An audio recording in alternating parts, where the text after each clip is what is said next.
Every day of our lives is potentially the day when we are involved in a serious accident.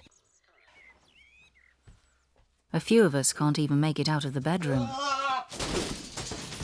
Others don't make it down the stairs in one piece.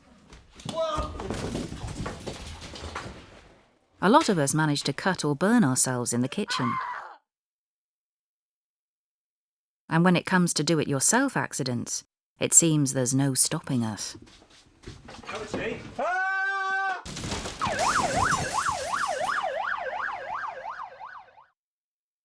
Even if we manage to avoid an accident at home, there's plenty more ways we can kill and injure ourselves and others on the roads. Sadly, many of these will be children.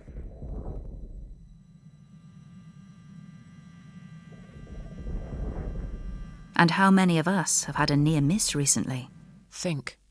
Slow down. And when we get to work, are we any safer? Well, statistically we are, but still far too many of us lose eyes or limbs, fall from height, get hit by moving vehicles,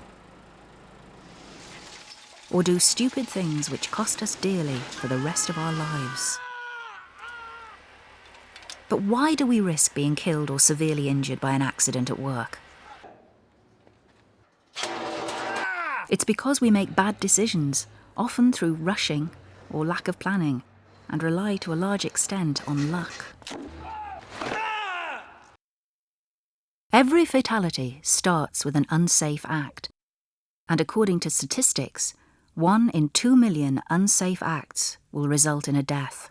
However, on average, there will be approximately 240,000 near misses, 20,000 minor injuries, and 400 reportable serious injuries, leading up to a death.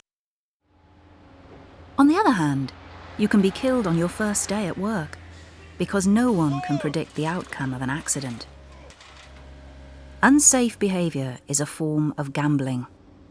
On many occasions we win, but when we lose, we can lose big time.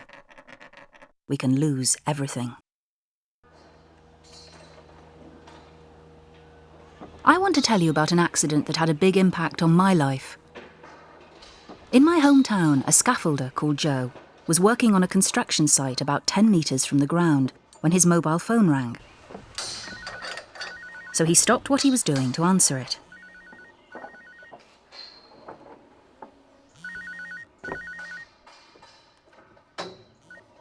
Hello, love, what's up? Now this in itself is an unsafe act when working on scaffolding. But as he was loosening the fittings on a guardrail and hadn't yet clipped on his harness, it wasn't the safest place to be taking a call. The head gasket? Oh, you're kidding me. That was Joe's first bad decision. He could have left his phone in his locker or switched it off and looked at his messages during his break. But he didn't. Well, what's it going to cost? He chose to ignore an important safety rule that he had only been reminded about by his supervisor that very morning. Mobile phones. Do not answer your mobile phone while on the scaffold. Move to a safe place of work so you can answer the phone. How much? Well, it wasn't good news on the phone, but it wasn't urgent either. And as he became more agitated, Joe inched nearer to the guardrail, which he had already loosened at one end. Get another quote. But suddenly he saw his supervisor across the site, ended the call and got on with his work. Hang on, I'll have to call you back later. His unsafe act was just one of 2 million unsafe acts where nothing else happened. If only that was true. Fortunately for Joe, or unfortunately as it turned out, his supervisor was called back at the last moment, so Joe carried on talking on his mobile. OK, but I shouldn't be on the mobile up here. What actually happened next was that Joe's mate Darren came along the scaffold and had to squeeze past him. Darren went to lean on the guardrail, but Joe suddenly remembered that he had loosened it. Darren gave Joe a bit of a ticking off and should have reported the incident as a near miss. But they were good mates, and it had never happened before. It was just one of 240,000 near misses that remain just that. Near misses. The type we've all had at some time in our lives. except it didn't quite happen that way. Darren and Joe were good friends. They'd worked together for years. But familiarity can breed complacency. Sorry, mate. Luckily, Joe's quick reaction saved Darren from falling off the scaffold when the guardrail gave way. It held enough at one end for Joe to haul Darren back, but at the cost of a painful landing on his knee. Darren, I'm sorry. It was a minor injury, one of 20,000 minor injuries that never become anything else. A bit of first aid, a bit of sticking plaster, and a relieved friend who realises that it was his fault, but is too embarrassed to report himself to his supervisor. I'm so sorry, mate. I've never done anything like that before. You know that. But Joe didn't get away with it. His supervisor heard about the incident and conducted an inquiry.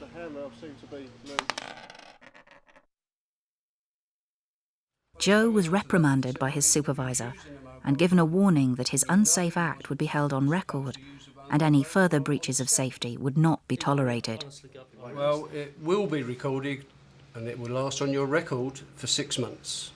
Darren, I understand... With 3 children and a new baby to support, Joe could not afford to lose his job. But apart from a minor injury to Darren and a warning as to his future behaviour, the cost of the accident was very small. At least it would have been, if that was the whole story. What actually happened that day is this. Joe did answer a phone call whilst he was in the act of loosening the guardrail fittings. Hello, love. What's up? He almost ended the call when he saw his supervisor.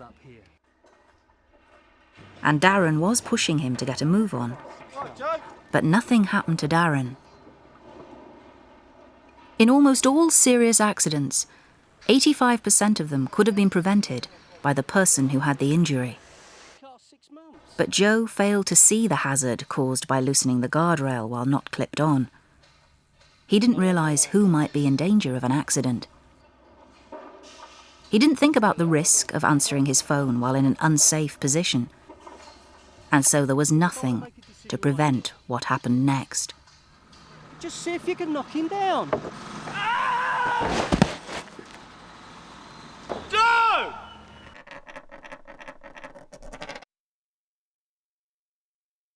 Joe broke both his legs, fractured his pelvis, and suffered a serious spinal injury. But after months in hospital, the doctors managed to put him back together again. He survived an horrific fall, but paid a terrible price.